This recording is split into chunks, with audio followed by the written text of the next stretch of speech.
Hello and welcome to a new episode of the Retro Rankings Podcast, the retro gaming podcast that takes some of the best or worst in retro video game history and puts them in an order. It could go from all the way back then to all the way now, and all that stuff's according to me. If you have an issue with that, you can email me at potationrotation@gmail.com if you want to contest anything or discuss anything in any of my episodes, and potationrotation.com for all of our other links. Again, podcast brought to you by Potation Rotation. I want to thank everybody for joining me today. And let me tell you something. It might sound a little different because I'm actually on a wireless mic and recording everything on a separate, instead of going directly into my Hindenburg like I do for most of my podcasts in my little podcast recording corner. I'm actually in the YouTube game room because we are going to be talking some video game controllers today. But before I get started, what have I been up to? So you guys only had the one episode last month, and that was the DLC content episode. And we're talking about movies, movie endings in particular. So that was towards the end of March. I had a little incident where I had a face problem. And so basically an injury to my face. And what happened was, it happened the weekend that I was supposed to record what would have been the first Retro Rankings podcast episode of the month. So it didn't happen that weekend. I kind of took a little bit of a break from some things, but as I started to roll things out a little bit more on YouTube, you can see, I got an injury to my nose, but it got to a point where it was acceptable that I felt it was all right for people to look at it, because it was kind of grotesque for the first, solid week. But with the help of some silicone scarring strips and daily cleaning of my wounds, one nostril has healed up pretty good. I mean, it's barely visible now. The other side's still a little bit more damaged than the other, but like I said, just the attention I've been giving to it, I'm kind of starting to get back on track with things. So, and of course, we had the one episode of the Good for Nothing podcast. I got that in kind of quickly, kind of half-assedly, so to speak. But I'm kind of getting the ball rolling, getting things going again. Video games, I gave up on Elden Ring. I just felt like I was putting in way too much time that I didn't have, and not getting far in it. So yeah, probably, I have to say probably about 20 hours in, and I only had like about 7% completion according to what my PS5 was telling me. I don't know how true that is, but I just didn't have the patience for it. I just didn't have the patience to have to try to get through that game and the possible hundreds of hours that it would take. So I kind of was like, well, you know what am I going to do until Kirby, the new Kirby, comes out? So a game that I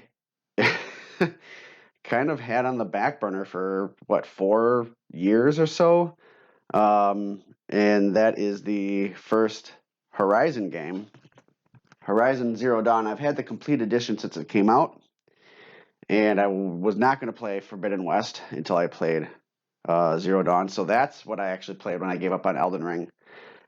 Fucking love Horizon. I kind of knew I would,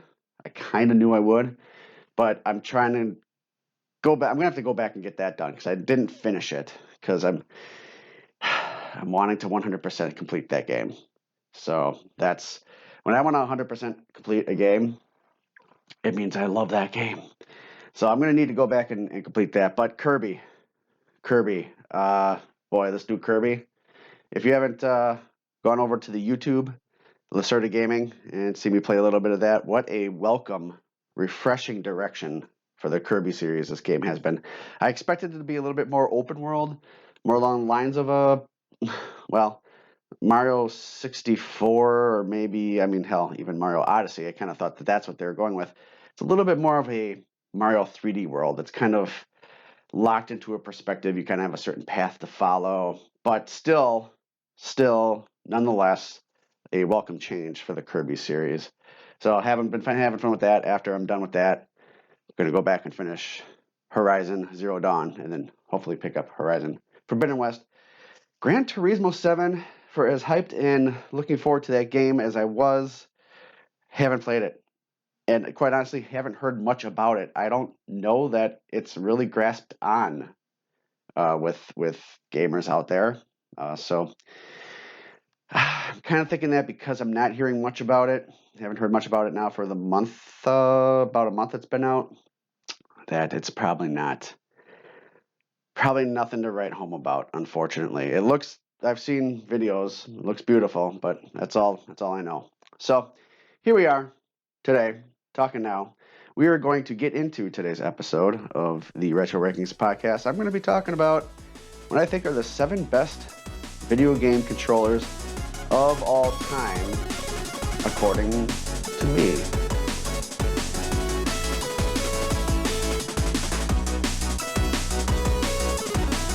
All right, so this is going to be a little bit different. There's not going to be a 7-to-1 like there typically is. I'm not going to put the sound bites in here of 7, 6, 5, whatever they sound like, right? So I'm not going to do that. Basically, I've got these controllers laid out. I'm going to pick up each controller one by one. There's actually one I had to go out and get. I don't own an NES, so I went to a store, used retail shop that's in Brookfield, like the Brookfield Waukesha area of Wisconsin, and picked up an NES controller. It was like $5, just for the sake of this review. That's the only controller I don't own because I don't have a Nintendo. But anyway, here is how I'm doing this. I've got every controller that I think matters as far as popularity goes in gaming systems, ranging from the Nintendo all the way up through current gen PS5, Xbox Series X. I am not counting the controllers on handheld systems. I kind of think that's a whole different beast. So that's not going to happen. I am not counting the Switch in its handheld form at all. And I'm not including arcade controls, arcade sticks. Also, lastly, no third-party controllers. These are all first-party controllers for their systems. And I'm just going to go straight down the line here. And I'm going to start with, I don't know if you're going to be hearing me click. The Nintendo controller is not very clicky. And I don't think the Super Nintendo controller might be either. You're going to probably hear me go through some stuff.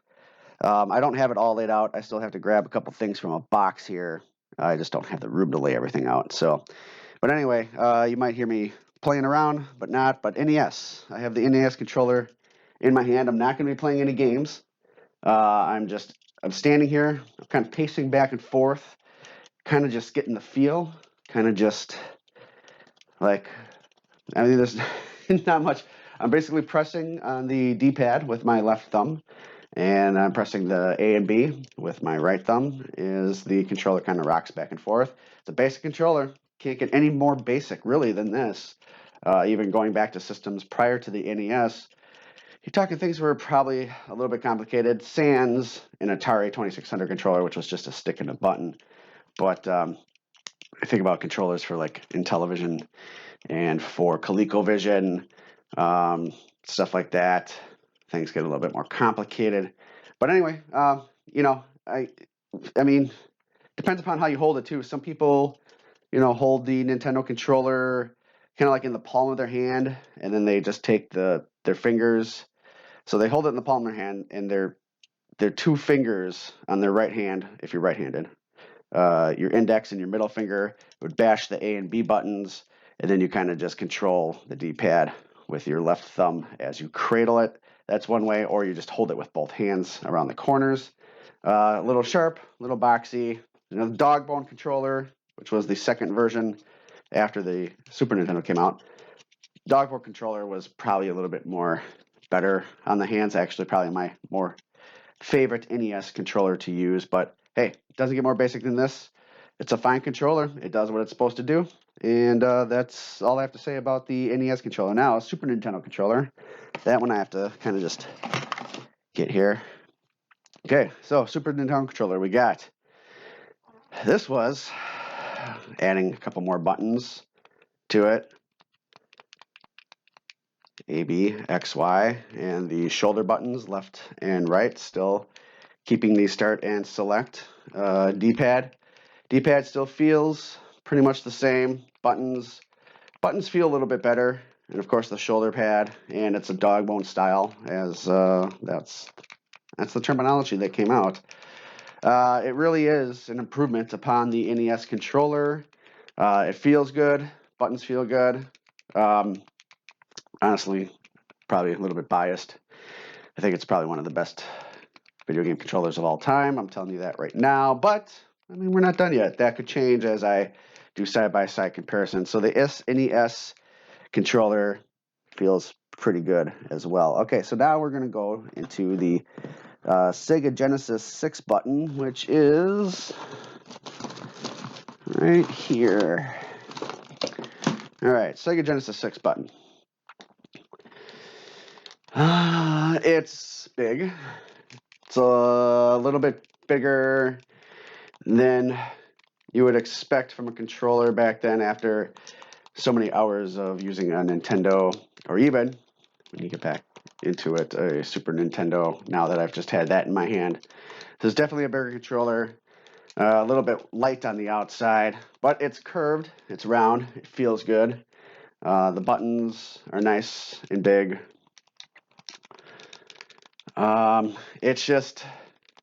It's a big controller. So, but I mean, you can get used to it. I just think that both the Nintendo and the Super Nintendo are better controllers. Of course, they added the buttons for more of the arcade games that were coming out for the Genesis, fighting games. Yeah, but I mean, it feels all right. It's not overly complicated. It's just big. It's just a bigger controller compared to the Nintendo and the Super Nintendo. All right, so from there, we are going to get into a Sega Saturn controller. So this is pretty much like the Genesis, and it's got its 6 buttons, by the way, which are A, B, C buttons, and then X, Y, Z. On this one, it's got the shoulders as well, left and right, and home and select and start buttons. So you got, well, the home button on this one. This is basically the control. Okay, so I have to digress.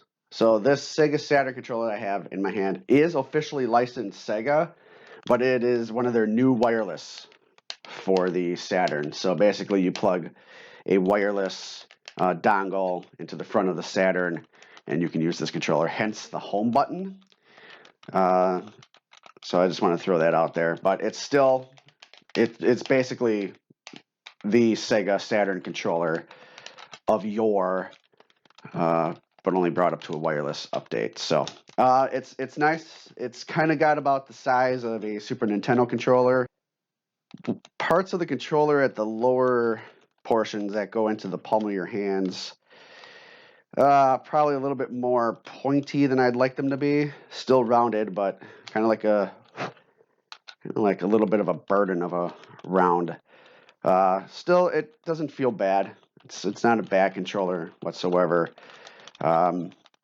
Probably better than the Genesis controller overall. Still does not feel as good as a Super Nintendo controller. Okay, so from there, we're moving on to the original PlayStation controller. So, I've got that in my hand, and it introduces more shoulder buttons. The L1, the L2, the R1, and the R2. Of course, then we've got the introduction of the square, the triangle, the circle, and the X buttons. Simple start and select, and a D-pad where the buttons, the pads themselves, are kind of independent of one another. Under the controller, it's one whole unit. We're just not seeing the whole unit on the outside of the controller. So that was kind of a new thing back then. It's a nice controller.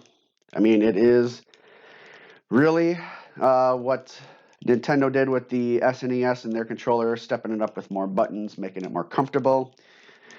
Sony went ahead and stepped up their gaming with a controller that's got even more buttons that we've been used to. And it feels good. It feels good. This controller, as far as I'm concerned, kind of really started down a path of future developers being able to make games off of controllers that were kind of like this. And then, of course, corporations like Sony continuing that way. Microsoft and Nintendo, I think, kind of adapted in their own way, shape, or form, in my opinion, thanks to this controller.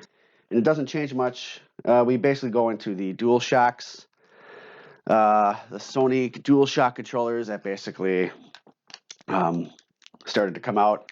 I'm using, for this example, a DualShock 2. They didn't change over time that much. Pretty much remain the same. Sometimes they got a little bulkier, heavier. But this DualShock 2, except for a little bit more weight, feels exactly like the original PlayStation 1 PSX controller. With the exception of course, adding the thumbsticks, which I've always thought were nice, or a nice addition to the Sony controller, and something that we also have nowadays as well. Thumbsticks, clicky, nice and clicky, pressing down on them. Just another way to add yet more buttons to a controller. Other than that, it feels pretty much similar to the original PlayStation controller. Now, let's go adjacent here. We're going to look at a Dreamcast controller. All right. Dreamcast controller. So what's going on with that? Well, there's a lot going on with that. So it's got shoulder buttons, but they're in the back of the controller. They're not at the top of the controllers. And you only got just a left and a right in this case. You got the analog pad and you've got the D-pad. They're both on the left. So the analog is just above the D-pad. Then you got the D-pad, which is not a clicky D-pad, and it's kind of a loose D-pad. It's almost, and as you take your thumb on top of it, you can pretty much rotate the D-pad almost the same as you would your analog stick. Start button, A, B, X, Y, and then of course a screen, and then you got packs that you put into it. Kind of looking similar to an N64, only of course they're a little bit different. So as I pull one out, they're pretty lanky, pretty heavy. They definitely add weight to the controller. They're not necessary for operation, but I mean, there's some games if you like to play and you like to save some stuff, you want some different features. I mean, they're necessary that way. But the start button is all the way down at the bottom. There's no select, nothing else. Controller is weird. It's awkward. I always felt that way. Dreamcast itself, very underrated system. I think it could have taken off if people really gave it a chance. It's a fantastic system even to this day. Great system. Controller, not so much. It's just an awkward controller. It's nice to be able to actually grip it. So instead of just resting in the palm of your hands, it's got some concave on the side bottoms here, just below the shoulder buttons that are in the back, so you can actually grip it and hold it with your fingers. But it's just a big, awkward controller that is kind of heavy at the top center. Great system, controller, not so much. Nothing to write home about the Sega Dreamcast controller. Now we're going to move along to the Nintendo 64 controller here. Let me just get that out. This cord, as all these are corded except for the brand new Saturn ones that I've got. So N64, I mean, it is a controller that is used in two ways for the first time, really. So depending upon the game that you play, you've basically got three, what I kind of call them like the tridents of the controller when I try to explain it in 64 controller to somebody, the trident. So if you look at a trident, it's got the three spears at the top. And when you're looking at a Nintendo 64 controller, you got the three spears that are like at the bottom of the controller. And that is because if you hold it like a regular controller, you can hold the two outside spears, if you will. So you hold those in the palm of your hand and you can grip around them, kind of like the Dreamcast, only your fingers actually come all the way around, whereas on the Dreamcast controller, they kind of hide behind the controller. You've got the two left and right buttons at the top, the shoulder pads, exactly on the shoulders of the controller, not in back. You got a D-pad. You got a start button, just like the Dreamcast controller, in the center towards the middle. You got your analog stick in the middle underneath the start button, and it's kind of like positioned right above the center trident. You got an A, B, and the introduction of the C directionals, up, down, left, and right. And of course a rumble pack, and underneath the rumble pack in the back, you've got your Z button or your trigger button. So that's the thing. So you got your Z button and your trigger, or AKA your trigger button in the back. And if you're holding like a standard controller, the best way to do that is with if you're right-handed, this is all from the perspective of a right-handed person. You can hit that trigger with your right middle finger, excuse me. That's one way to do it, as your thumb is doing the A, B, the C directionals, and then either the directional pad, the D-pad with your left thumb, and then of course your index fingers hitting the shoulder buttons. Or another way to play it, and if you're using just the analog, you hold it in your left hand via the center trident. So at this point now, your left thumb is on the analog stick, and your left index finger is on the Z button, while you hold the right trident with your right hand. You got your A, B, and your C directionals operating with those thumbs. The only downside is, even though you can access the right button with your right index finger, you can no longer access the left button, shoulder button, with your left hand. Nowhere at all, unless you actually move your hand from the center trident to the left trident. So, yeah, that is basically how that works. As far as fighting game goes, this is like the ultimate controller. Really, holding it by the center trident is really the way to go for operating this with the analog stick, which was perfect for fighting games, driving games as well. But like I said, if you need to access that, if you need to play a game where you're accessing the left shoulder button, and you're using the analog stick, it's kind of haphazard. It doesn't work well. They're not complementary of each other as far as using them together. So, but otherwise, I mean, this controller was very unique for its time.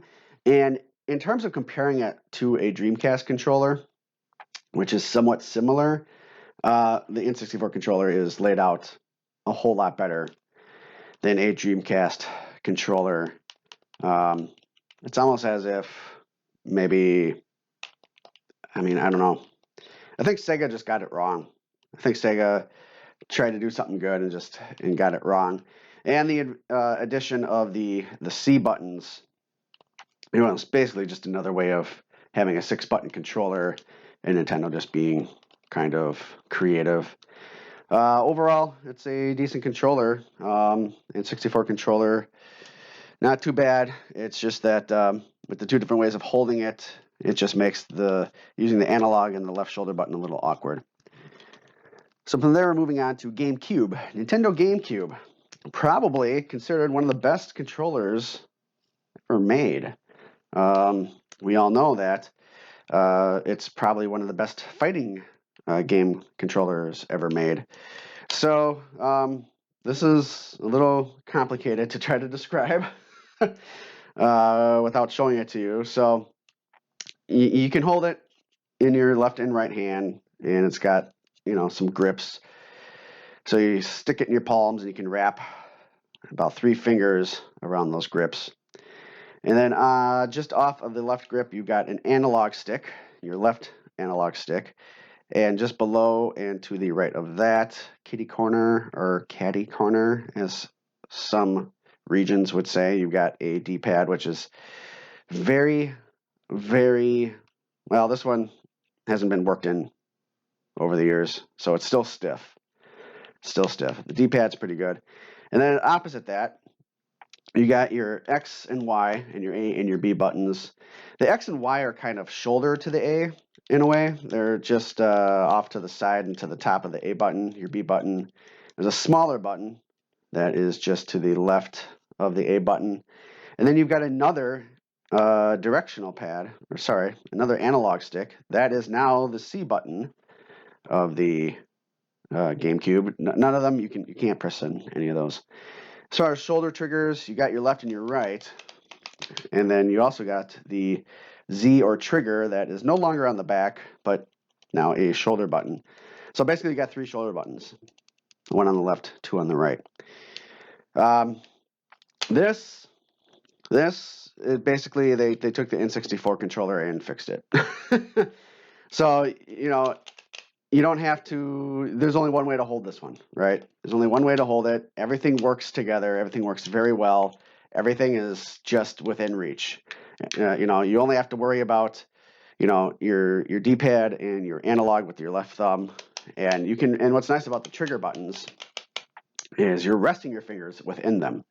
They're concave, kind of like almost like their own gripping style, if you will, if you were to actually grip them, press them in. So that's nice. Start and pause is just one button, by the way, in the middle of the controller. And like I said, then on the right side, everything is all within reach of your right thumb, the AB, the XY, and that C analog stick as well. This is just a fine controller. It is not, the weight is evenly distributed. So there's no one part that's heavier than the other. It's comfortable to hold. It's a very complimentary controller as far as the buttons go.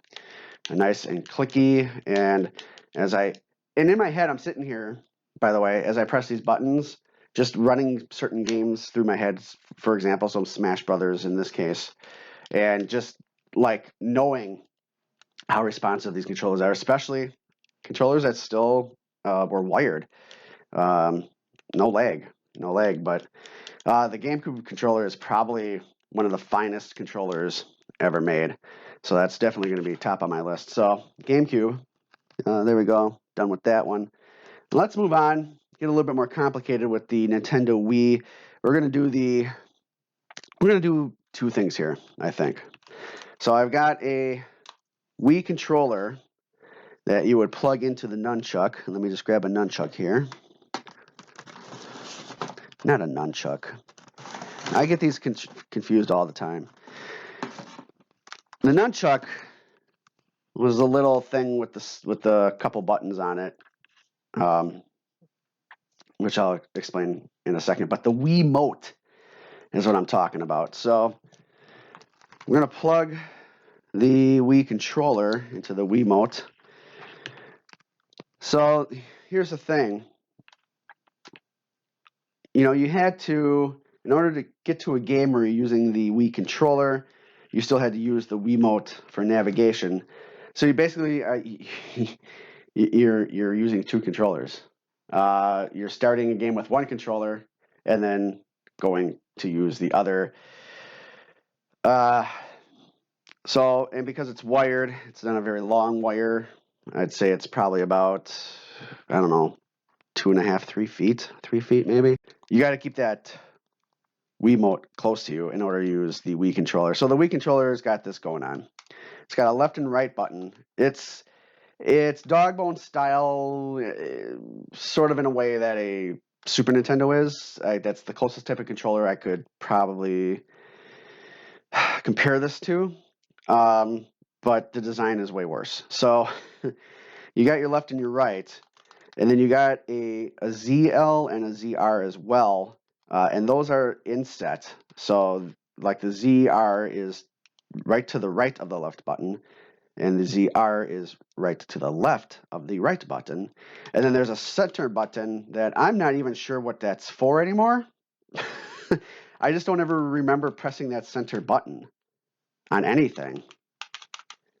Anyway, you got your D-pad, you got your A, B, X, Y, you got select, start, and home, and then you got two analogs that are right in the center bottom of the controller.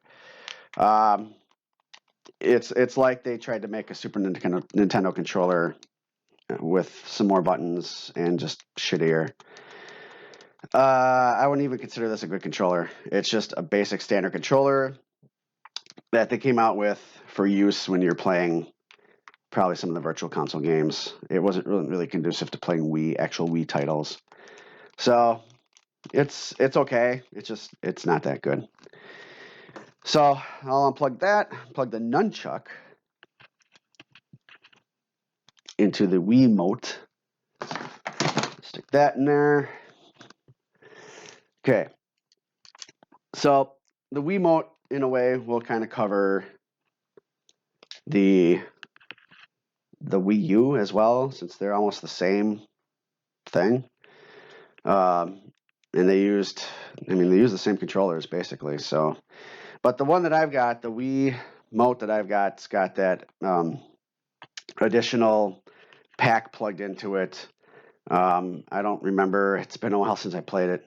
I think it had something to do with adding features. I think when Skyward Sword came out, it was recommended this you get this additional pack to plug in for the older Wiimotes, or there was Wiimotes that actually had it plugged in.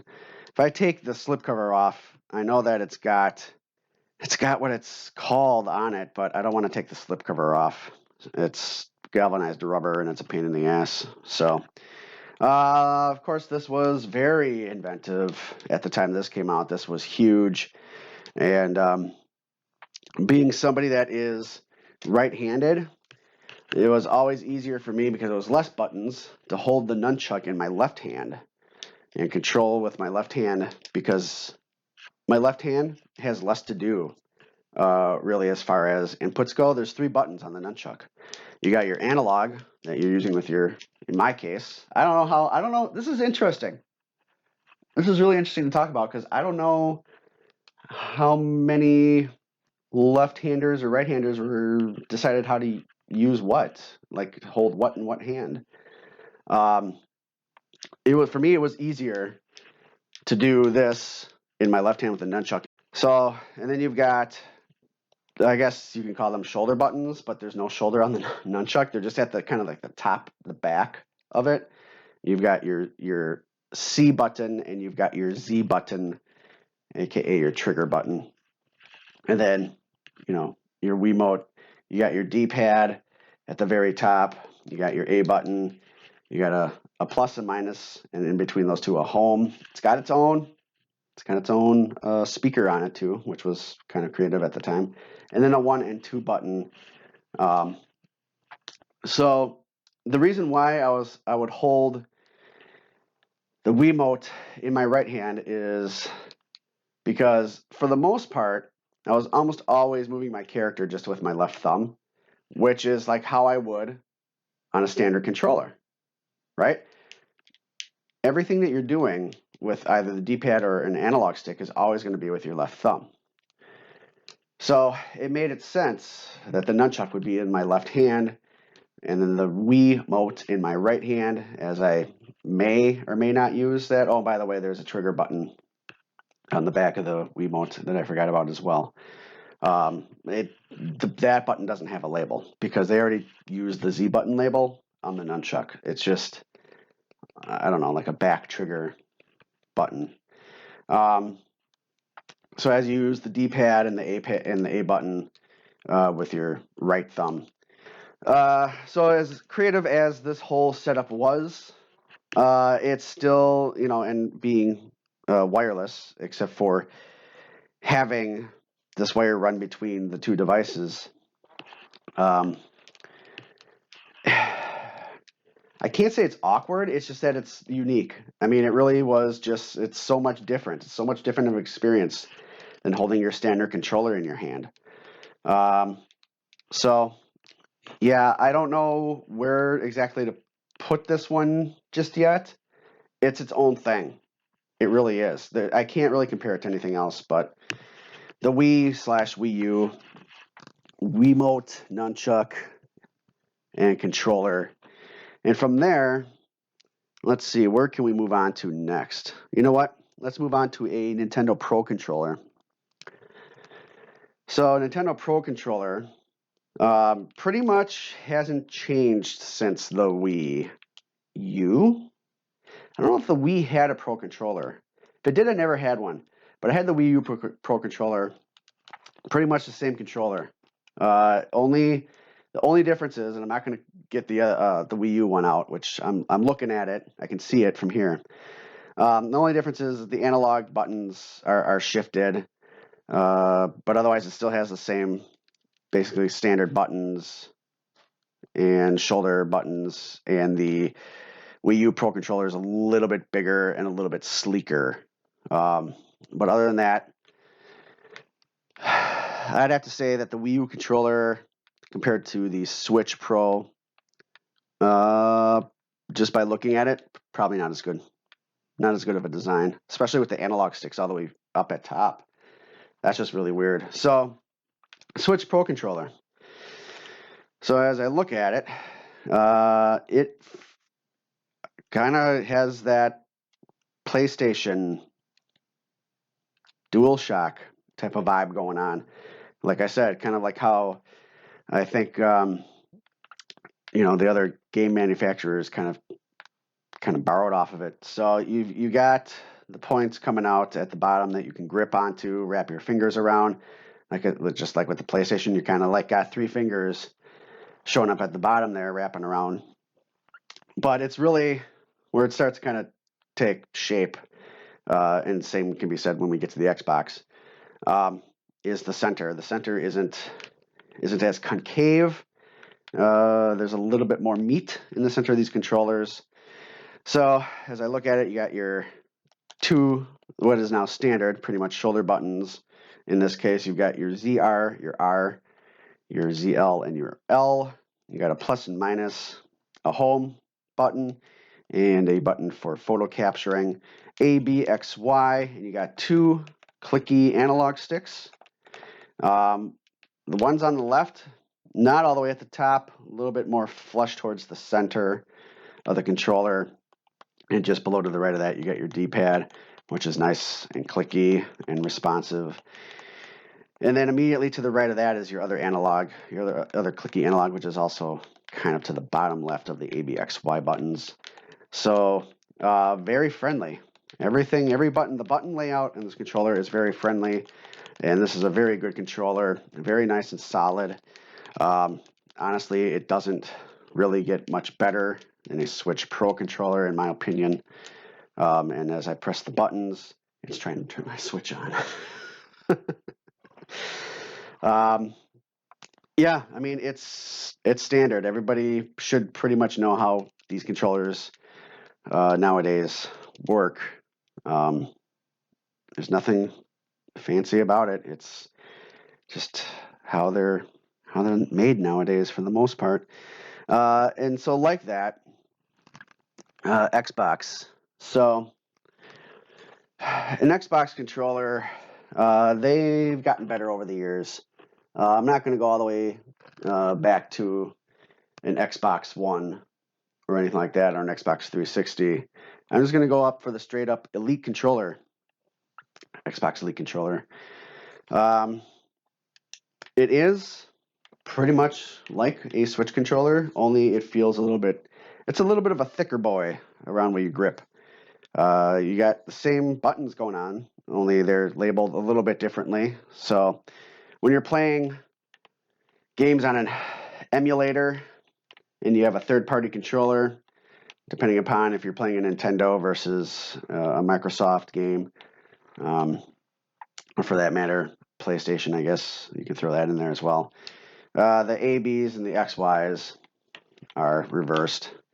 So that also takes some getting used to as well. If you're somebody that jumps around between systems, you got to kind of just rely on muscle memory. As far as the buttons go, you do have your top shoulder buttons. The rear triggers, left and right, a little bit more grippy too than, say, the Switch Pro Controller. They feel better than the Switch Pro Controller. Top shoulder buttons, LR. You've got the analog is basically the analog sticks are in the same positions as the Switch Pro Controller. So you got your left one that's not exactly at the top, a little bit more flush with the center.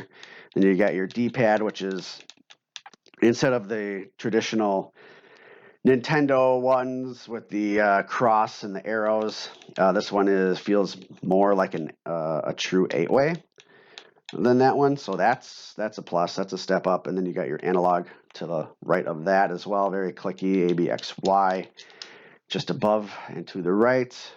And then you've got your 3 standard buttons and your Xbox button. So you got a little bit of you got your 4 buttons there, which is kind of standard. It's similar enough to a Switch Pro Controller. I think the positives are I like the back trigger buttons being designed how they are for your index fingers. But it's a heavier, bulkier around where you grip it controller. It's not as doesn't feel as friendly to my hands. But the button layouts are just slightly better. That D-pad is one of the better D-pads in video game controllers to this day. So that is at the Xbox Elite Controller Series 2. And lastly, we look at the PS5 controller, which was really the first time they kind of changed up. So the DualShock, you got the pad or whatever, but it was basically taking a regular DualShock and just adding a pad to it, right? They also added the speaker to the controller as well.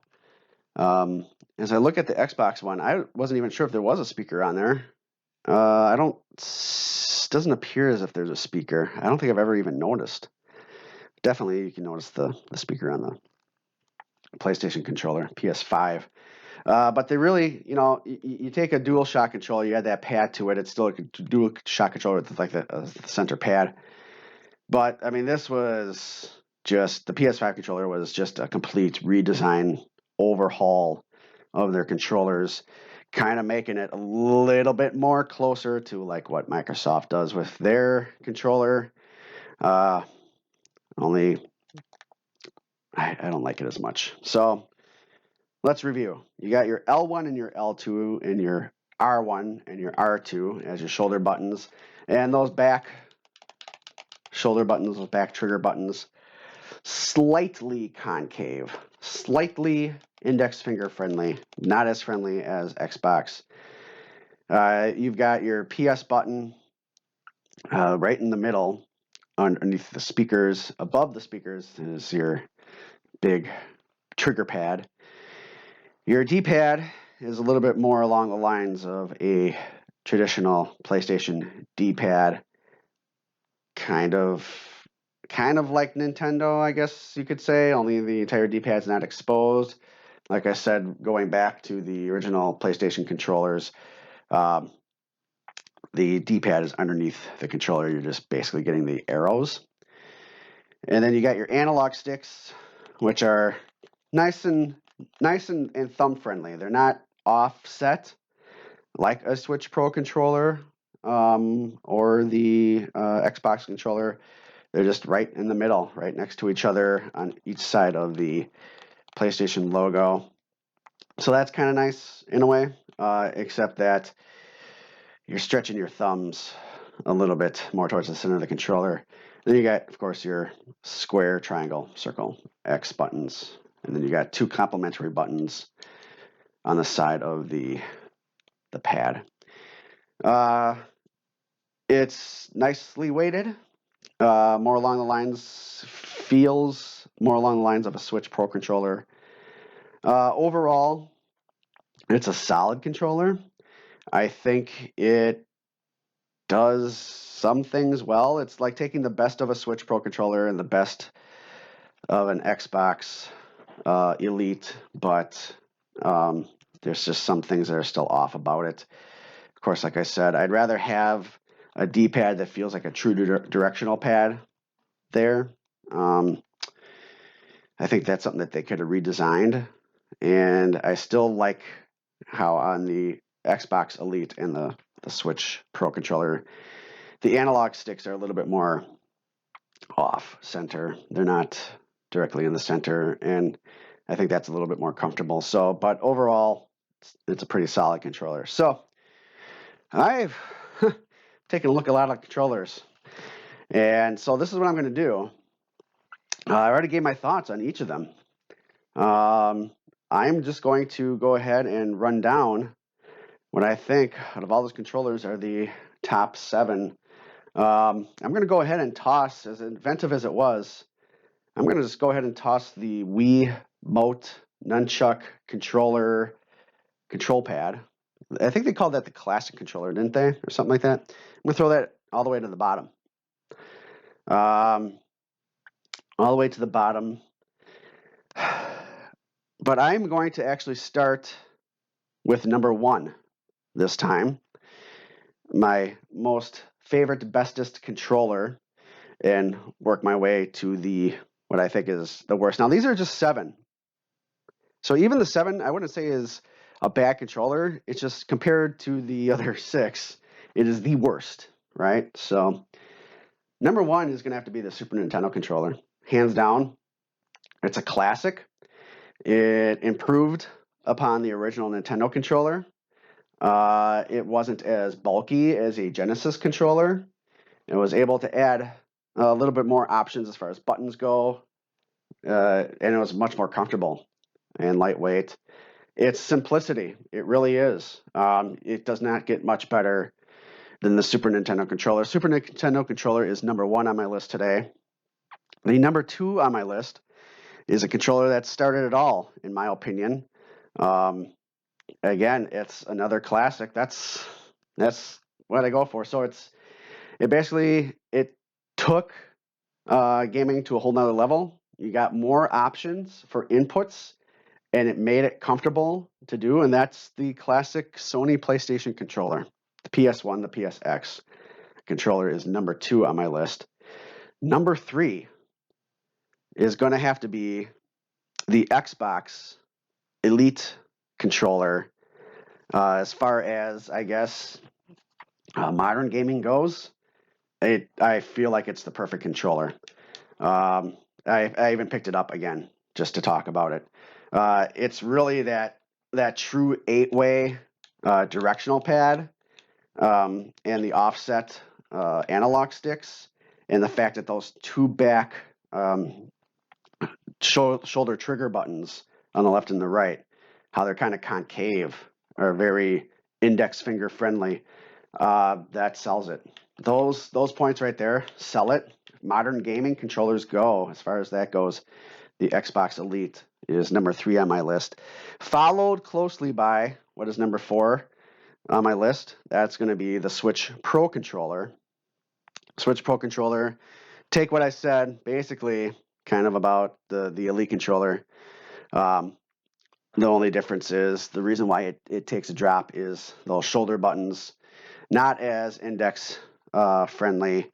And I don't like the fact, too, as well, that on the Switch, so I want to say this, too, I like concave analog buttons because you have to trigger those things, right? You have to press them in. They're their own inputs. And so having them concave, like they are on the Elite, is nice. They're not concave on the Switch Pro controller. And also, like I said, it's more of a 4-way D-pad on the Pro controller as well. So the Switch Pro controller comes in at number 4. And coming in at number 5, I'm going to go with what is basically the arcade. As far as I'm concerned, it really is the true arcade gaming beast controller for a very, very good Nintendo system. That is the GameCube controller. Again, I don't know why Nintendo didn't stick with it, but their left and right buttons all the way in the back, concave. Very, very, very index finger friendly.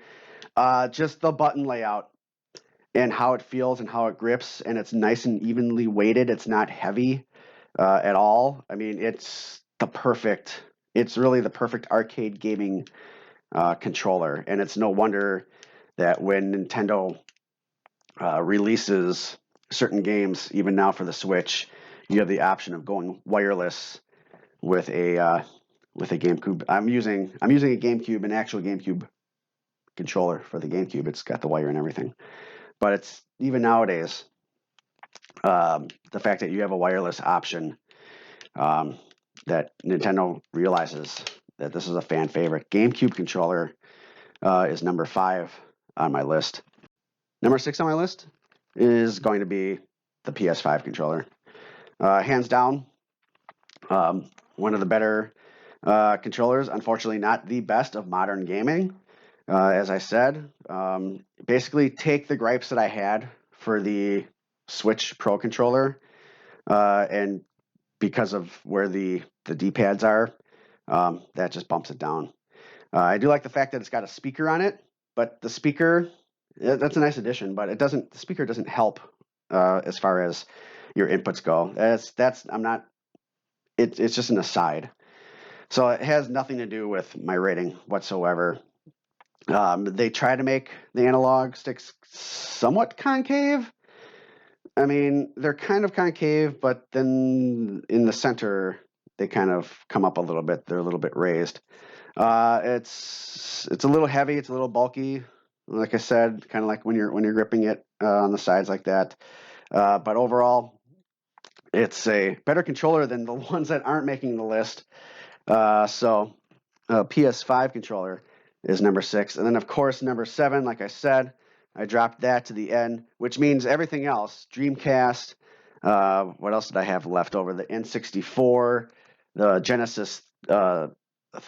Genesis controller, throwing all those out. Those would round out my top 10, I guess you could say. But yeah, the Wii Mote, Nunchuck, and the classic controller that plugs into there, number 7. All 3 of those, just throwing them in at number 7 on my list. And it's because of how creative they were, how inventive they were to use. I think that the classic controller plugging in was a little weird. Plugging into the nunchuck, I'm not sure why they couldn't have made a different way of going about doing that. I think it was because you had to navigate first with the nunchuck. I mean, Jesus Christ, with the Wiimote. I think it's because you had to navigate first with the Wiimote before you could use the classic controller. But I don't know. That whole thing still bugs me. But overall, having both of those, the nunchuck and the Wiimote in your hands, not uncomfortable. It was just a different way of playing games. And because it was inventive and they made it work, I'm going to go ahead and throw that in at number 7. So there you go. There is my list of game controllers today. I don't have a Rota's Player pro tip for today because we didn't really talk about games. We talked about controllers. I can't give a pro tip for a controller, I don't think. I was thinking about it. I can't think of a pro tip to give you guys, or even a shitty one for that matter. So, and of course, and then I also threw out the Sega Saturn as well. So what did we do? Technically we did 12 controllers today. That ain't too bad. And I think they're all the ones that matter. They're the ones that matter to me. As far as mainstream goes, those are the ones that matter to me. I could have thrown in other shit too. I could have thrown in controllers for your Android phone. I could have thrown in handhelds, I could have thrown in third parties. God knows I've got enough of those too, but it would have been a long episode. So I wanted to stick with first party. And there you have it. That is my list. Number 1, the first controller that I ever fell in love with is still the controller I'm still in love with, the Super Nintendo controller, number 1 on my list. I kind of said that when I reviewed it, right? I kind of loved it. I was kind of impartial. That's just how it goes. So you can fight me on it. That's going to do it for today. And if you want to fight me on it, again, email me, potationrotation@gmail.com. You can go to potationrotation.com. There you're going to find our links to all our social media, our merchandise shop as well. Oh, and also you'll be able to find links to our other YouTube channels. Now, this does appear on a YouTube channel, by the way, if you didn't know that. If you're listening on your favorite podcasting platform, you can opt to watch this on YouTube. No, you're actually listening to it on YouTube. It's a static picture that runs. But this podcast appears on the Lacerta gaming channel because it has to do with video games. And the Good for Nothing podcast, because it's kind of like an IRL podcast, that appears on the PMG project because it's kind of like an IRL channel. So our podcasts also appear on YouTube. Those links on potationrotation.com. Go there for all your potation rotation needs. But that's going to do it. I appreciate you guys joining me. Please don't forget to rate the podcast. I would appreciate it. And I'll see you guys next time. Later.